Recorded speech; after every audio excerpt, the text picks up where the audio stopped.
अस्सलाम वालेकुम नाज़रीन, तब दिखने झांगी वाले देते माशाल्लाह गाड़ी का टाइम थियो है ते अल कमर स्वीट बेकर पे काफ़ी रश लगे खड़े माशाल्लाह कारोबार सही चमकता पे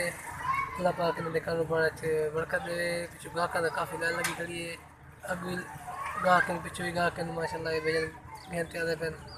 ते इन साइड ते साजिद फूड पॉइंट झांगी लगे थे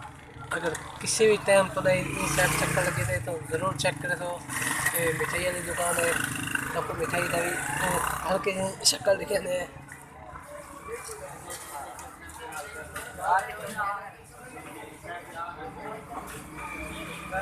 माशाल्लाह यार मुँह से पानी आ गया भाई